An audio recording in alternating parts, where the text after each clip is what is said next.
Assalamualaikum warahmatullahi wabarakatuh. Selamat datang semuanya. Hari ini kita akan membahas tentang makhluk laut Echinodermata yang sering dikenal oleh banyak orang sebagai makhluk laut yang sangat mengerikan.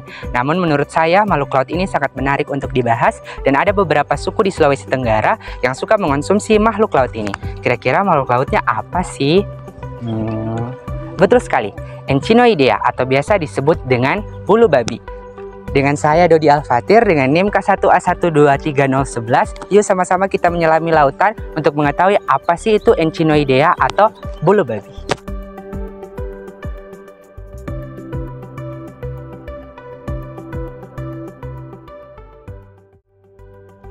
Echinoidea atau bulu babi adalah hewan avertebrata laut. Para ahli mengelompokkan organisme ini dalam filum Echinodermata. Menurut Aziz 1993, di perairan Indonesia terdapat sekitar 84 jenis bulu babi. Organisme ini memiliki beragam fungsi. Sebagian dapat berfungsi sebagai bahan pangan, ada yang berguna dalam ekologi, ekonomi, dan sifat racun. Sebagian lain berfungsi sebagai untuk pengobatan penyakit pada manusia. Tubuh bulu babi memiliki bentuk setengah bulat dan terlindung oleh suatu struktur berupa cangkang dan duri yang bervariasi.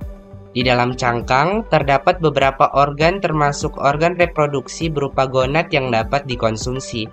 Secara umum, variasi tersebut dianggap sebagai respon tiap individu terhadap fluktuasi lingkungan lokal, ketersediaan makanan, dan faktor lingkungan perairan lainnya. Adapun manfaat bulu babi yang pertama itu ada komoditas pangan. Bulu babi memiliki gonad yang dapat dimanfaatkan sebagai sumber pangan. Gonad tersebut terdapat dalam cangkang bulu babi jantan dan betina dengan ukuran panjang dapat mencapai 2 inci dan lebar 1 inci. Di dalam gonad tersebut terdapat sel-sel makanan.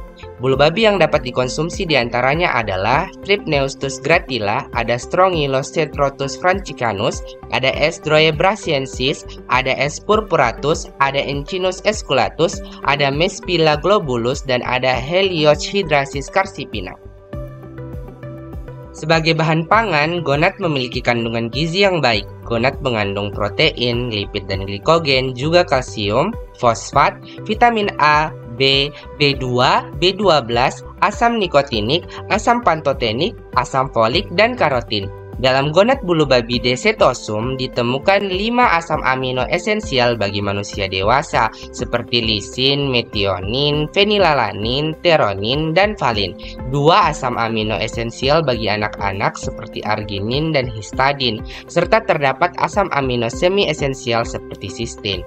Selain itu, terdapat asam amino non-esensial seperti asam asparat, asam glutamat, glisin, dan serin. Manfaat bulu babi yang kedua, ada manfaat ekologi. Manfaat ekologi bulu babi sangatlah beragam, termasuk diantaranya adalah sebagai organisme tempat berlindungnya beberapa jenis ikan tertentu, ada juga sebagai makanan beberapa jenis ikan, ada juga sebagai organisme penentu struktur gangang dan rumput laut, serta berperan dalam berbagai interaksi dengan biota laut lainnya. Menurut Timotheus 2003, peran diadema antillarum penting bagi penyeimbang terumbu karang. Jika populasi di antillarum meningkat, dapat berakibat kematian larva atau karang muda. Sebaliknya, jika populasi turun, atau biasa disebut dengan ancestral grazing, maka karang akan ditumbuhi oleh alga yang berakibat kematian karang dewasa, dan tidak adanya tempat bagi larva karang. Dengan demikian, kehadiran populasi diadema penting bagi terumbu karang sebagai penyeimbang. Bulu babi secara ekologi merupakan faktor penentu kelimpahan dan sebaran tumbuhan laut perairan dangkal. Organisme ini menjadi spesies utama yang mengontrol struktur komunitas ganggang laut dan atas rusaknya komunitas lamun di beberapa daerah pantai tropika dan subtropika. Untuk manfaat yang ketiga, ada manfaat ekonomi, di mana bulu babi adalah sumber daya perikanan yang bernilai tinggi secara ekonomi. Telur bulu babi atau biasa disebut dengan gonad telah menjadi komoditi penting di beberapa negara tertentu seperti Jepang, Kanada, USA, dan lain-lain. Jepang membelanjakan devisanya untuk mengimpor bulu babi sebesar $309 juta di tahun 1993. Amerika Serikat adalah negara yang meraup devisa terbesar, yaitu sekitar $149 juta dari impor bulu babi Jepang tersebut. Disusul kemudian negara Republik Korea sekitar $63 juta, Kanada $23 juta, Chili $23 juta, Cina $20 juta, Rusia $11 juta, Korea Utara $10 juta, dan kelompok negara lainnya termasuk Indonesia yaitu sekitar $10 juta. Industri di California mengekspor 75% dari panennya ke Jepang. Nilai pasar bulu babi di Jepang berkisar dari $2,20 hingga $43 per baki atau talam. Tahun 1994, Jepang mengimpor 6.130 ton metrik bulu babi dengan nilai total $251 juta. Usaha bulu babi merupakan usaha perikanan bernilai tinggi. Di California misalnya, bulu babi merupakan komoditi ekspor terbesar dari laut yang bernilai lebih $75 juta per tahun. Dima ini memanen $30-40 juta dalam tahun 1993. Untuk manfaat yang terakhir, ada kajian relevansi dengan penyakit manusia, di mana bulu babi juga terkait dengan kesehatan manusia. Sebagai contoh adalah reseptor guanilat siklase yang terikat pada membran yang berimplikasi pada penyakit manusia. Dysentery enterotoxin stabil panas pertama diisolasi dari sperma bulu babi.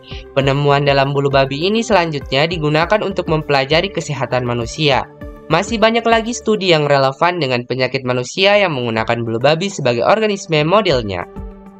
Angka dan Suhartono di tahun 2000 menyatakan bahwa terdapat efek penghambat pada fase mitosis perkembangan embrio bulu babi Arbachia puctula yang berimplikasi pada kemungkinan sebagai senyawa anti kanker. Bulu babi juga mengandung asam lemak tak jenuh omega 3 yang berkhasiat untuk menurunkan kandungan kolesterol yang bersarang dalam tubuh manusia. Oke teman-teman semuanya, mungkin itu tadi sedikit tentang Echinoidea atau yang dikenal dengan bulu babi.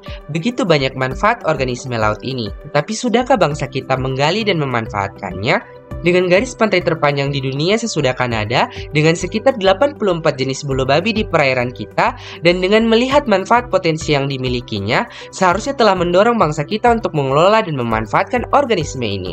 Mungkin itu saja, lebih dan kurangnya mohon dimaafkan. Wabillahi taufiq wa hidayah. Wassalamualaikum warahmatullahi wabarakatuh. Dadah semua.